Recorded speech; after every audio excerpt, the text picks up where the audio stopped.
principio había oscuridad. Y entonces, una explosión produjo el nacimiento de una existencia en expansión infinita de tiempo, espacio y materia. Cada día nuevos descubrimientos desvelan los misteriosos, increíbles y letales secretos del lugar al que llamamos universo. Ya han eliminado a los dinosaurios y a otras muchas especies. Y no hay duda de que volverán a atacar.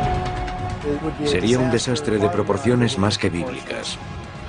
Investigar a los asteroides no es una cuestión solo de ciencia, Los asteroides serán uno de los mayores problemas de la humanidad. sino de supervivencia. Cuanto más sepamos antes de que lleguen, mejor preparados estaremos para intentar algo. Prepárense para conocer los últimos descubrimientos sobre asteroides y los nuevos y atrevidos planes para ir a donde ningún ser humano ha ido jamás.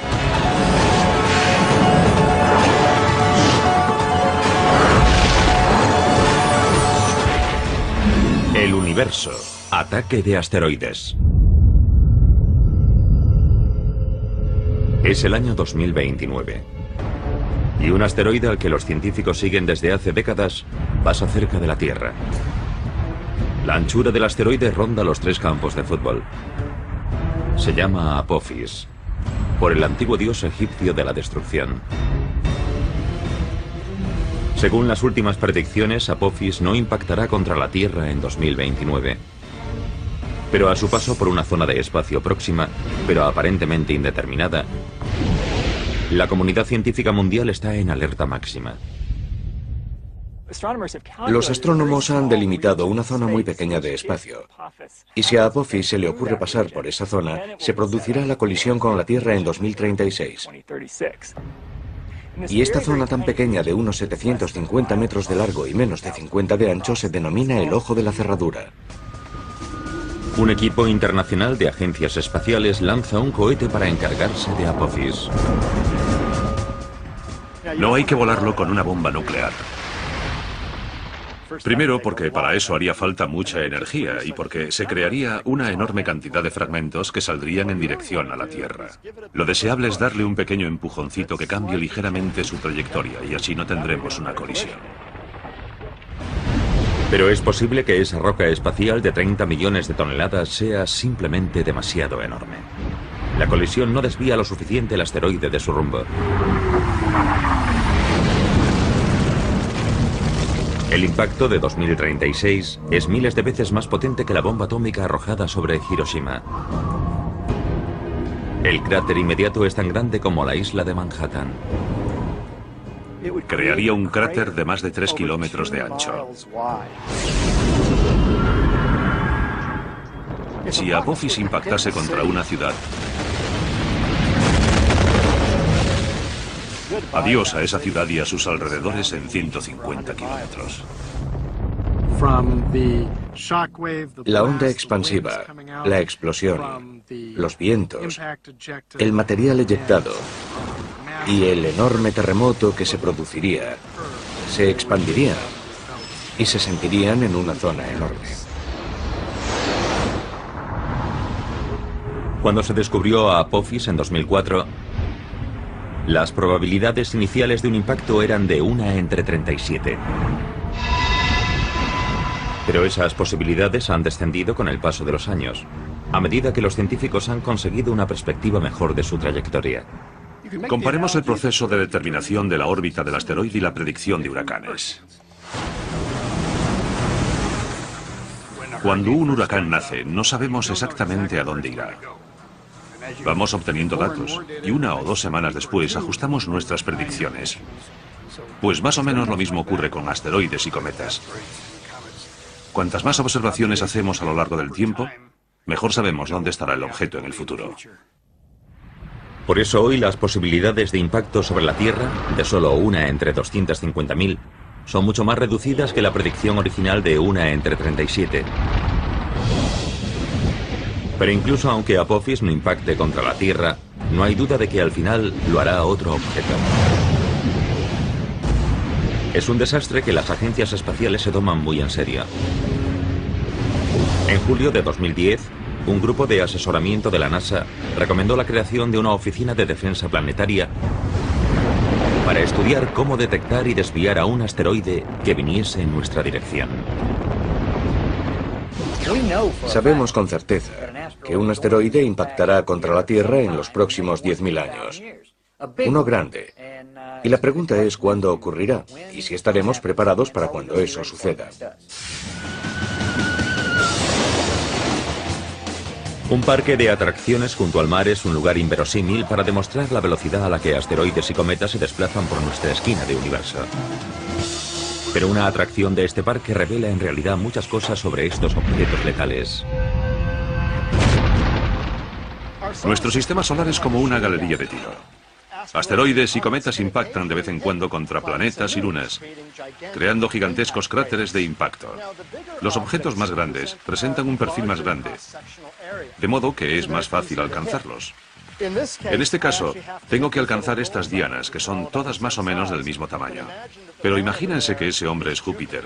Es grande, y la ardilla podría ser la Tierra, que es más pequeña. Y las hormigas podrían ser nuestra luna, más pequeña todavía. De modo que Júpiter es bastante fácil de alcanzar. La Tierra, la ardilla, es más difícil de alcanzar. Tiene un perfil más pequeño. Ah, ahí está. La Tierra ha sido alcanzada. Las hormigas son pequeñas. Así que es más difícil todavía alcanzarlas. La mayoría de los asteroides fallan, solo impactan de vez en cuando. Pero a diferencia de lo que ocurre en la galería de tiro, donde las balas, o en este caso los flashes de luz, siempre viajan en línea recta, asteroides y cometas se curvan hacia sus objetivos. Júpiter tiende a atraer asteroides y cometas a través de su gravedad.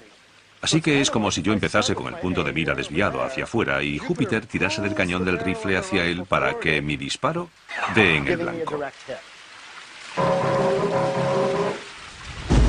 Dado que la Tierra es mucho menos enorme que Júpiter, su gravedad inferior no atrae a tantos asteroides. Y la Luna, con apenas una sexta parte de la gravedad de la Tierra, atrae incluso menos. Pero como ilustran los cráteres de la superficie lunar, los impactos no habituales de asteroides durante un largo periodo de tiempo provocan muchísima destrucción. La capacidad de Júpiter para atraer a cometas y asteroides se ha puesto de manifiesto recientemente. En 1994, fragmentos del cometa Shoemaker-Levy 9 impactaron contra Júpiter. Los científicos pensaban que este tipo de impacto grande era un suceso aislado, algo que solo se veía una vez cada varios siglos. Pero entonces otro cometa o asteroide llegó en julio de 2009. Creó un enorme punto oscuro y una bola de fuego tan grande como la Tierra. Haber contemplado a dos impactadores diferentes contra Júpiter en un plazo de tan solo 15 años es una señal de que el sistema solar podría tener más tráfico del que pensábamos.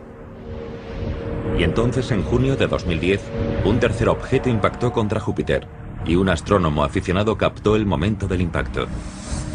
¿Obligaría esto a los científicos a cambiar sus cálculos y a reconocer que Júpiter recibe impactos de objetos grandes con mucha más frecuencia que hace algunos siglos? Creo que no hay necesariamente muchos más de los que pensábamos antes, porque el objeto que impactó en 2009 era más pequeño que el cometa Shoemaker-Levy 9.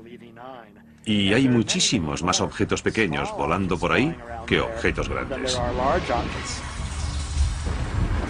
Pero la información sobre cualquier tipo de impacto, grande o pequeño, siempre es útil. Para comprender el peligro de impacto sobre la Tierra, necesitamos conocer la población de asteroides, sus órbitas. Así que cualquier información, por ejemplo, con qué frecuencia impactan contra Júpiter o en la zona de Júpiter, contribuye a nuestro conocimiento de la población general de objetos de nuestro sistema solar y nos ayuda a saber si debemos estar preocupados por un posible impacto sobre la Tierra. La mayor fuente de esa población es el cinturón de asteroides principal, situado entre Marte y Júpiter. Ahí es donde la fuerte atracción gravitatoria de Júpiter ha impedido que millones de rocas más pequeñas se convirtiesen en otro planeta. Pero eso no es todo. Pensamos en los asteroides como en esas cosas que viven en el cinturón entre Marte y Júpiter, porque históricamente ahí es donde se encontraron al principio la mayoría. Pero de hecho hay asteroides que viajan más allá de Júpiter. Hay asteroides que se acercan al Sol, asteroides que se acercan a la Tierra. El asteroide más grande es Ceres, mide unos 1000 kilómetros de ancho y ocuparía desde Washington DC hasta Chicago. Es tan grande que constituye aproximadamente un tercio de la masa total del cinturón de asteroides. Un impacto de algo así sería muy mala noticia para todas las criaturas vivas de la Tierra. Es unas 100 veces más grande que el meteorito que provocó el impacto de Chicxulub, que causó la extinción del 70% de las especies de la Tierra y de los dinosaurios. Así que de entrada ya parece algo malo, pero es algo muy malo. Sería un desastre de proporciones más que bíblicas. Crearía un cráter casi tan grande como los Estados Unidos. Pero además de hacer eso, proyectaría material fundido y crearía vientos supersónicos por todo el globo. Afortunadamente, Ceres se encuentra en una órbita estable alrededor del Sol, y los asteroides grandes son fáciles de detectar y seguir. Probablemente estaríamos sobre aviso con décadas de antelación si un asteroide de más de 1,5 kilómetros de ancho tuviese posibilidades de impactar contra la Tierra. Pero los más pequeños suponen un reto mayor, como demuestran las últimas investigaciones. Hay muchos más pequeños que grandes. Si pensamos en objetos de 1 kilómetro de diámetro o mayores, hablamos de unos 940 y de que hemos descubierto un 86% de la población. Si hablamos de objetos más pequeños, digamos de 100 metros y mayores, creemos que hay unos 50.000 y que hemos descubierto el 10%. Y si hablamos de objetos inmóviles más pequeños, objetos de 30 metros o un poco más, calculamos que hay unos 2 millones de esos objetos y que hemos descubierto mucho menos del 1%. Los mejores telescopios que estarán conectados online en la próxima década permitirán a los astrónomos identificar muchos más asteroides de todos los tamaños. Pero un asteroide de 30 metros de ancho en rumbo de colisión con la Tierra podría no ser descubierto hasta poco antes de su impacto. Y algo de ese tamaño tiene una potencia devastadora.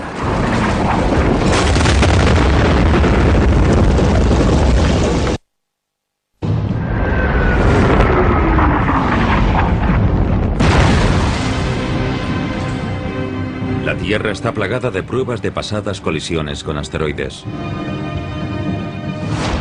Y los científicos actuales trabajan febrilmente para averiguar qué nos espera. Saben que enormes rocas espaciales ya han borrado buena parte de la vida del planeta en el pasado. La buena noticia es que no impactan con mucha frecuencia. Hablamos de muchos millones de años. Y son lo bastante grandes como para que a través de nuestras observaciones sepamos dónde están.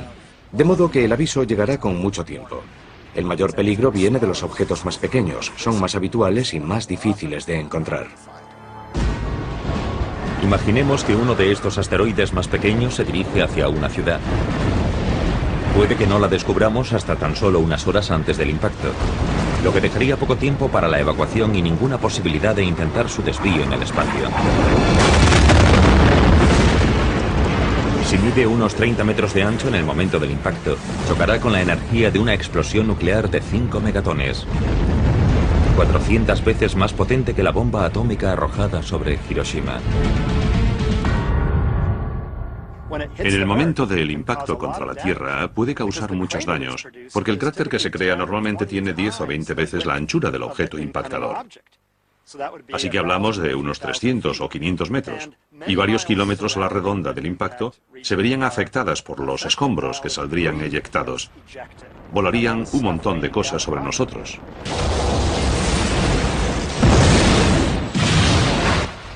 Pero incluso aunque el asteroide impactase a cientos de kilómetros de una ciudad, todavía podría crear el caos para sus millones de habitantes. Los suministros de comida a la ciudad se verían alterados drásticamente si el asteroide impactase contra una zona agrícola próxima. No solo es probable que muriesen todos los seres humanos, sino que arrasaría cientos de kilómetros cuadrados de cultivos. Destruiría todas las cosechas y crearía inestabilidad en el terreno durante mucho tiempo. Y los asteroides más pequeños ni siquiera necesitan impactar contra la Tierra para causar una destrucción generalizada. En 1908, la onda expansiva de la explosión de un asteroide en la atmósfera arrasó unos 80 millones de árboles a lo largo de cientos de kilómetros cuadrados en las proximidades del río Tunguska, en Siberia. Cuando un asteroide o un cometa se dirigen hacia la Tierra, se encuentran en primer lugar con la atmósfera y se aprietan, se comprimen. Y esa presión provoca que el asteroide o el cometa exploten. Esa explosión propaga la energía por una amplia región del suelo que está debajo. Por eso estas explosiones atmosféricas también son muy peligrosas. Pero la roca que causó toda esa destrucción podría haber sido incluso más pequeña de lo que se pensó en un principio. Cuando llegó a la atmósfera, el objeto de Tunguska tal vez medía solo unas docenas de metros de ancho, en lugar de los centenares que se pensó originalmente. En principio puede parecer algo bueno. Tunguska era más pequeño de lo que pensábamos. Pero en realidad es malo para nuestras predicciones de futuro porque hay más objetos pequeños que grandes. Un objeto pequeño puede causar muchos daños, y esos impactos ocurrirán más a menudo que los impactos de un objeto mayor. Así que puede que tengamos un impactador cada pocos siglos en lugar de cada pocos milenios.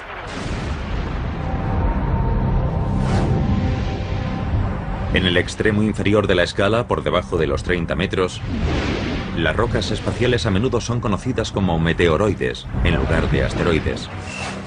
Las estrellas fugaces son meteoritos que se queman en la atmósfera. A veces son filmadas por cámaras aficionados, cuando trozos pequeños impactan contra el suelo, contra coches o edificios.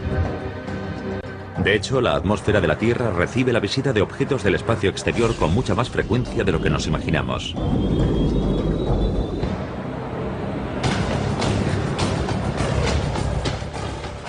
Estoy aquí en esta cantera activa, junto a este montón de roca triturada, porque esta es más o menos la cantidad de material, de polvo, de arena y de piedras que llegan a la atmósfera de la Tierra cada día. Unas 100 toneladas, suficiente para llenar 6 o 7 de estos volquetes. Aquí tenemos una roca tamaño pelota de baloncesto.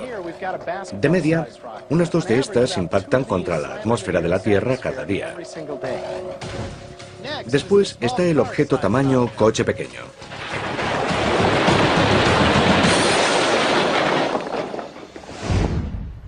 Imaginen este montón de rocas como un objeto único que impacta contra la atmósfera de la Tierra, más o menos del tamaño de un coche pequeño. Esto ocurre aproximadamente cada 2 semanas. Pero incluso algo tan grande probablemente arderá completamente antes de alcanzar la superficie de la Tierra. Un objeto normal que llegue a la atmósfera de la Tierra debe medir al menos 30 metros de diámetro para causar daños graves en la superficie. Pero 30 metros hacen una roca bastante grande. Es como desde el frontal del volquete hasta el cono naranja que está allí.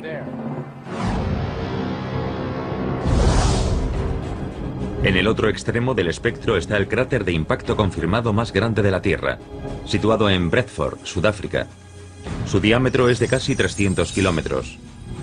Y cambió drásticamente la Tierra cuando se produjo el impacto hace unos 2.000 millones de años. Seguramente envió una capa de material al espacio que posteriormente volvió e impactó contra la Tierra, provocando incendios, si es que quedaba algo por arder. Y los efectos climáticos del impacto seguramente duraron décadas. Los océanos estaban completamente acidificados. Había toneladas de hollín en la atmósfera, algo que no nos gustaría ver hoy para nada. Para la vida primitiva de la Tierra en aquel momento fue un fenómeno de extinción importante, que dejó un cráter más del doble mayor que el que eliminó a los dinosaurios. El cráter sudafricano no se descubrió hasta la década de 1990, dado que la mayoría de sus rasgos se habían erosionado a lo largo de los 2.000 millones de años posteriores. Pero las fotos obtenidas desde el espacio revelaron su existencia.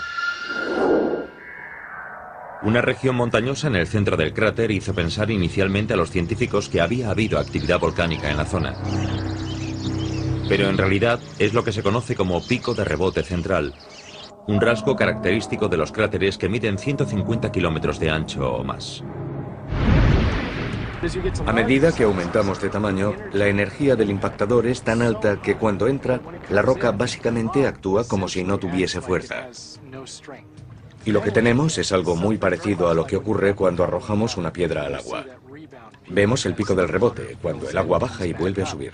Pero como es roca, se solidifica y vemos un montón de estos picos centrales en la Luna y por todas partes en el sistema solar.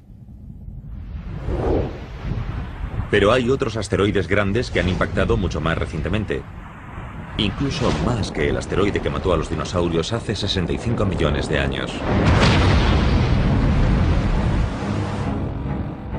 30 millones de años después, otro enorme asteroide impactó contra la costa este de América y ayudó a formar lo que hoy se conoce como Bahía de Chesapeake.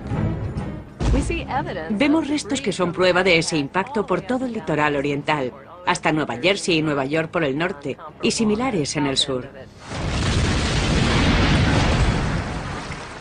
El cráter de 90 kilómetros de ancho estuvo oculto bajo el agua hasta que la exploración petrolífera confirmó su existencia en la década de 1990. Y dado que el asteroide impactó justo en la costa, creó un enorme tsunami. Parece que las olas pudieron alcanzar entre los 15 y 45 kilómetros de altura, y serían olas muy grandes. Los montes Apalaches rondan los 1000 metros de altura. Así que aunque buena parte de las olas disminuyeron de altura según avanzaban tierra adentro, hablamos de mucha agua, que bien podría haber inundado los Apalaches y el actual valle del río Ohio. Y si ese mismo impacto ocurriese hoy, la costa este jamás volvería a ser la misma.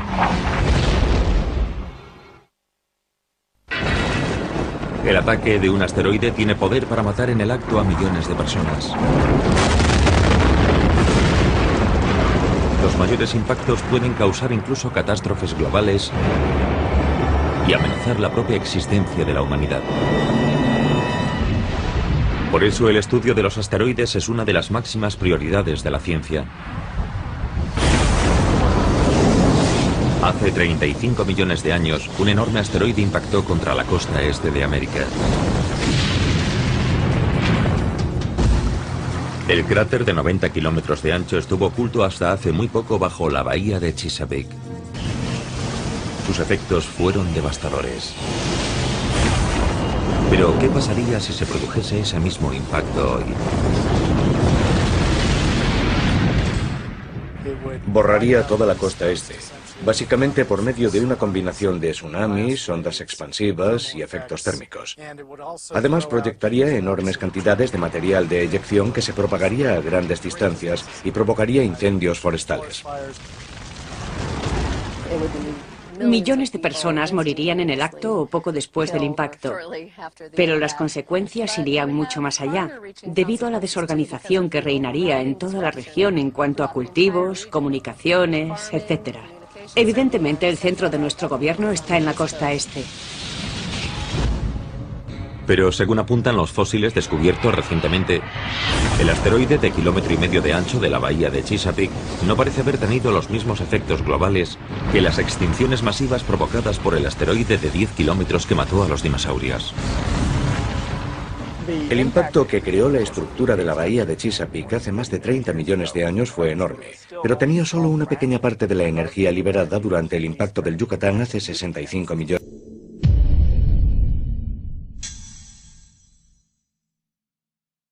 de años. El impacto se quedó justo al límite de generar efectos globales, justo en el umbral de lo necesario para producir una extinción masiva. Debido a ese poder destructivo, es crucial saber exactamente a qué nos enfrentamos. Y eso significa acercarse lo máximo posible. En 2001, la misión de la NASA NEAR tenía como objetivo únicamente orbitar el asteroide Eros. Pero una vez que llegó allí y cumplió los objetivos de su misión, se tomó la decisión de intentar aterrizar. Eso es algo muy curioso. Es como una exploración de las de antes. Decidieron intentarlo y lo hicieron.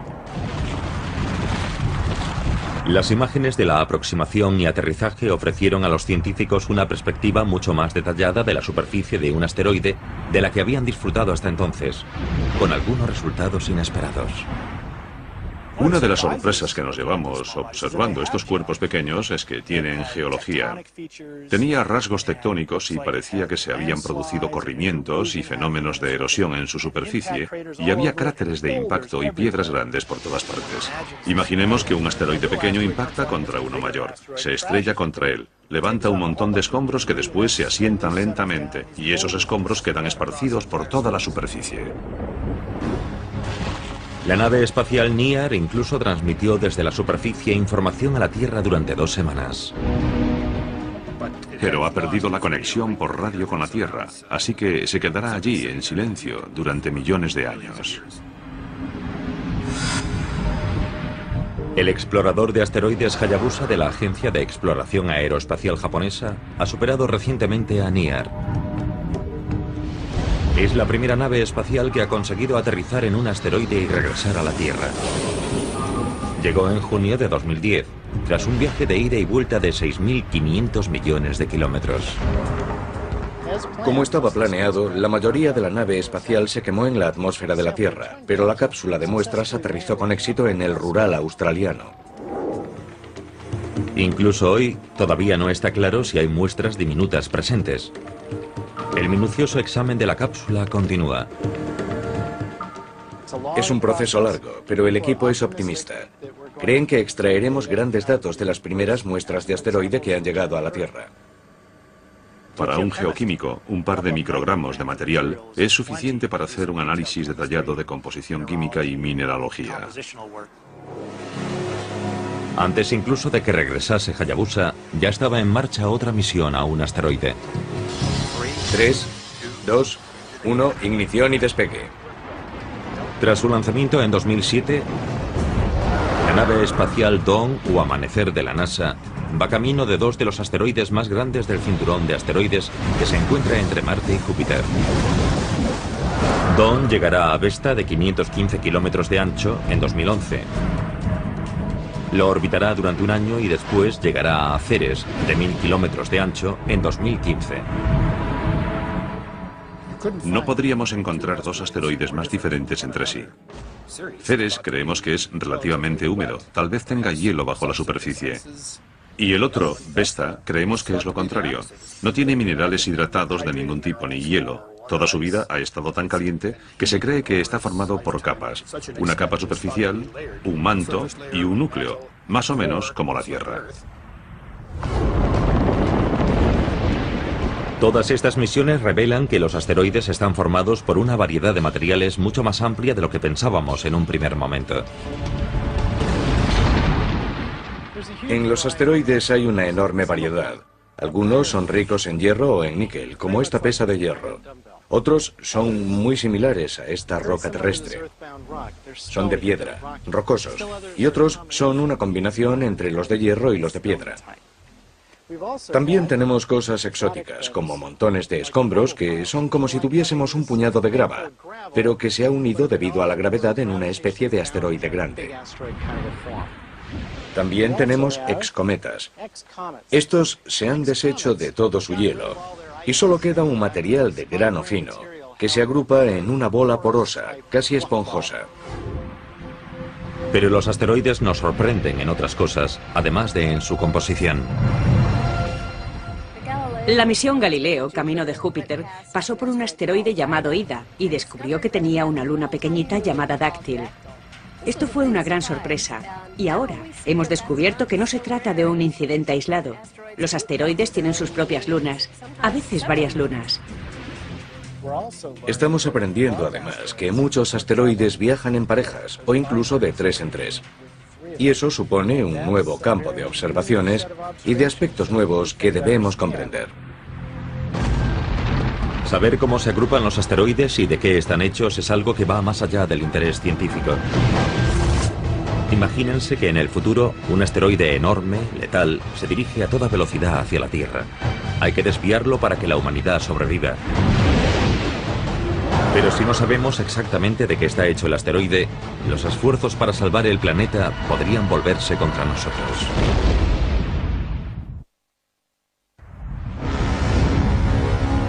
El impacto de un asteroide puede provocar más destrucción que prácticamente cualquier otro desastre natural.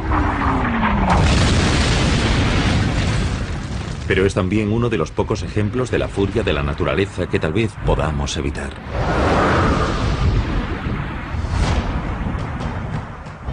Imagínense que en el futuro un enorme asteroide se dirige hacia la Tierra a 110.000 kilómetros por hora. Las agencias espaciales internacionales han preparado y lanzado un cohete conjunto para intentar salvar a la humanidad. El truco está en conocer al enemigo. ¿Está formado por hierro macizo? ¿Está formado por trozos de roca? ¿Está formado por un montón de escombros? ¿Es una bola fofa excometa? Porque si chocamos contra un trozo de hierro macizo con una nave espacial, reaccionará de forma muy diferente que un objeto esponjoso. El asteroide resulta estar formado por un montón de escombros. Es lo bastante blando para absorber casi todo el impacto del cohete y para continuar en su rumbo de colisión contra la Tierra. Además, es lo bastante grande para no quemarse en la atmósfera. Impacta y cambia para siempre la vida en nuestro planeta. Este es el precio que podríamos pagar si no aprendemos lo máximo posible sobre la variedad de asteroides de nuestro sistema solar. Pero al menos con los asteroides grandes deberíamos estar avisados con años o décadas de antelación de su llegada. Con los cometas, incluso con los enormes, el tiempo de aviso se medirá en meses. ¿Por qué? Eso es lo que Clayton, de Atlanta, Georgia, quería preguntarnos. Así que nos envió un correo electrónico. ¿Por qué habría mucho menos tiempo de aviso si un cometa fuese a impactar contra la Tierra comparado con el que hay con un asteroide? Buena pregunta, Clayton. A todos nos gustaría saber cuándo podría impactarnos algo. El caso es que los asteroides están tan cerca que podemos seguir su órbita con precisión. Eso significa que podemos hacer predicciones muy precisas de dónde estarán con decenas e incluso siglos de antelación. Y eso significa que podríamos desviarlos antes de que llegasen a la Tierra. Pues bien, un cometa llega de las profundidades exteriores del sistema solar y no empieza a brillar lo suficiente para que lo veamos hasta que se encuentra a unos 6 meses o un año de nosotros. Apenas hay predicción. Afortunadamente, la mayoría de objetos que podrían impactar contra la Tierra son asteroides, no cometas. Y podemos seguirlos con bastante precisión. El hecho de que los asteroides tengan una posibilidad mucho mayor de destruir la vida en la Tierra en el futuro es una de las principales razones por las que es tan importante estudiarlos con misiones no tripuladas. Pero en abril de 2010, el presidente de los Estados Unidos, Barack Obama, anunció un reto mayor si cabe. By 2025, we expect new spacecraft designed for long journeys to allow us to begin the first ever crewed missions beyond the moon into deep space. So we'll start by sending astronauts to an asteroid for the first time in history. En mi experiencia como profesor universitario he constatado que las generaciones jóvenes siempre quieren ir más lejos. Sí, mis abuelos fueron a la Luna, vale, pues iremos más lejos. Y esa era una parte del mensaje del presidente. Tenemos que hacer que la NASA vuelva a explorar el espacio profundo. Una misión tripulada a un asteroide será muy diferente de las misiones lunares del pasado. En algunos aspectos será más fácil y en otros mucho más difícil. Sea cual sea el asteroide que visiten los astronautas, probablemente estarán mucho más lejos de la Tierra que la Luna. De modo que el viaje posiblemente durará meses, en lugar de los 8 días que se tardan en llegar a la Luna. Pero en el viaje de ida y vuelta en realidad se usará menos combustible que en una misión de alunizaje. Cuando viajas a la Luna, estás ante un cuerpo con una gravedad propia importante. Tienes que usar más combustible para frenarte con seguridad y descender hasta la superficie. Cuando te diriges a un asteroide con una gravedad muy baja, aunque tienes que ir más lejos para llegar hasta él, no tienes que gastar tanto combustible para maniobras como bajar a su superficie. Y necesitas menos capacidad de propulsión cuando abandonas el asteroide para volver a la Tierra. Pero aterrizar sobre la superficie de un asteroide supondrá un reto mucho mayor que alunizar. Se parece más a atracar que a aterrizar. Pero hay cierta gravedad, así que hay que manejar ese poco de gravedad. Y además tienes que anclar, amarrarte. Cuando estás en la gravedad de la Luna, 1/6 de la Tierra, no tienes que agarrarte. Explorar un pequeño asteroide giratorio será mucho más difícil para los astronautas que saltar por la Luna. Será más similar a un paseo espacial. El concepto de arriba y abajo es un poco confuso, y hay que tener cuidado a la hora de dar un paseo por el asteroide, porque la gravedad del asteroide es muy leve.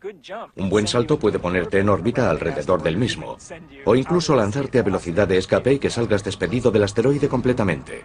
Tienes que asegurarte de que estás bien atado.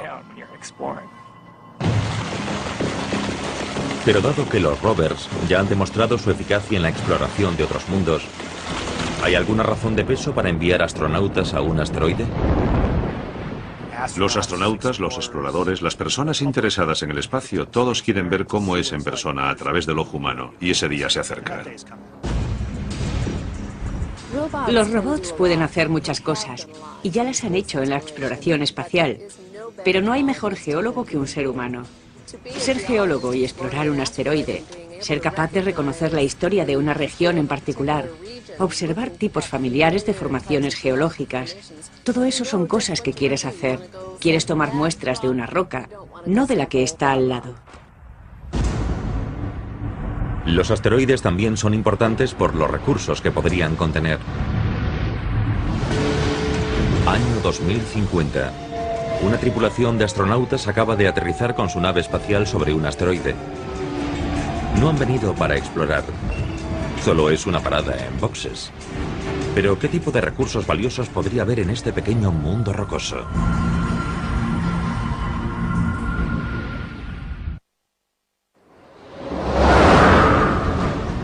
El ataque de un asteroide puede eliminar a especies enteras, humanos incluidos. Pero en lugar de aceptar ese destino, los científicos intentan aprender lo suficiente sobre ellos para evitar el desastre.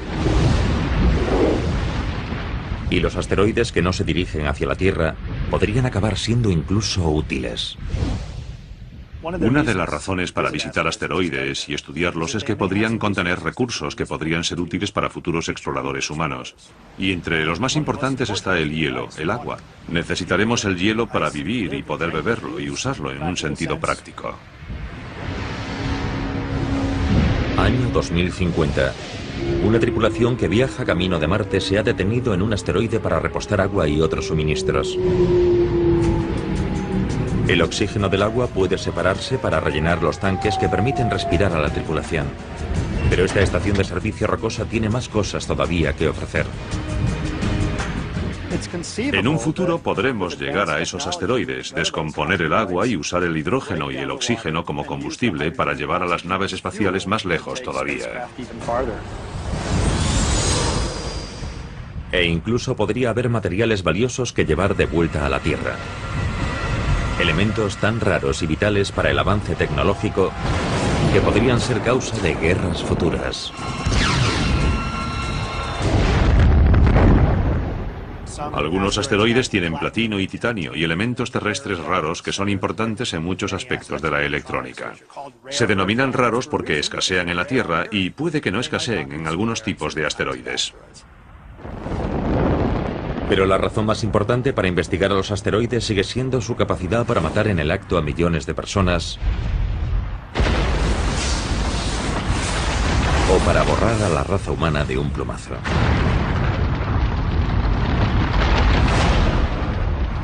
Para contrarrestar esta amenaza, la NASA lanzó la misión WISE en diciembre de 2009. El explorador infrarrojo de campo amplio ya ha encontrado 25.000 asteroides y más de una docena de cometas que eran demasiado oscuros para detectarlos con luz visible. Está observando todo nuestro sistema solar. Confían en que escudriñe el 99% del cielo e intentar hacer un mapa de estos objetos cercanos a la Tierra, de estos asteroides que en el pasado no hemos encontrado. Puede que ello nos ayude a averiguar si hay alguno en rumbo de colisión con la Tierra. Y aunque es algo que normalmente no sale en primera página de prensa, ya ha habido bastantes asteroides que han pasado cerca de la Tierra. En abril de 2010, un asteroide de 20 metros de ancho pasó a 355.000 kilómetros de la Tierra, una distancia inferior de la que separa a la Tierra de la Luna. Y unos meses antes, un asteroide de 7 metros pasó mucho más cerca. En invierno de 2009, en noviembre, hubo un asteroide que pasó tan cerca de la Tierra que estuvo a solo 13.000 o 15.000 kilómetros en su punto más próximo. Y no lo supimos hasta que estuvo muy cerca. Es la misma distancia que separa a Los Ángeles, en los Estados Unidos, de Mumbai, en la India. Y en 1972, la cámara de un turista que visitaba el Gran Tetón en Wyoming captó un paso mucho más próximo de un objeto de tamaño similar. Aquel suceso fue lo más cerca que se puede estar de una colisión sin que llegue a ocurrir. En su entrada iba camino de chocar contra la Tierra, pero se desvió en la atmósfera debido a la presión del aire, como un guijarro que sale despedido de la superficie de un lago. Fue un buen toque de atención.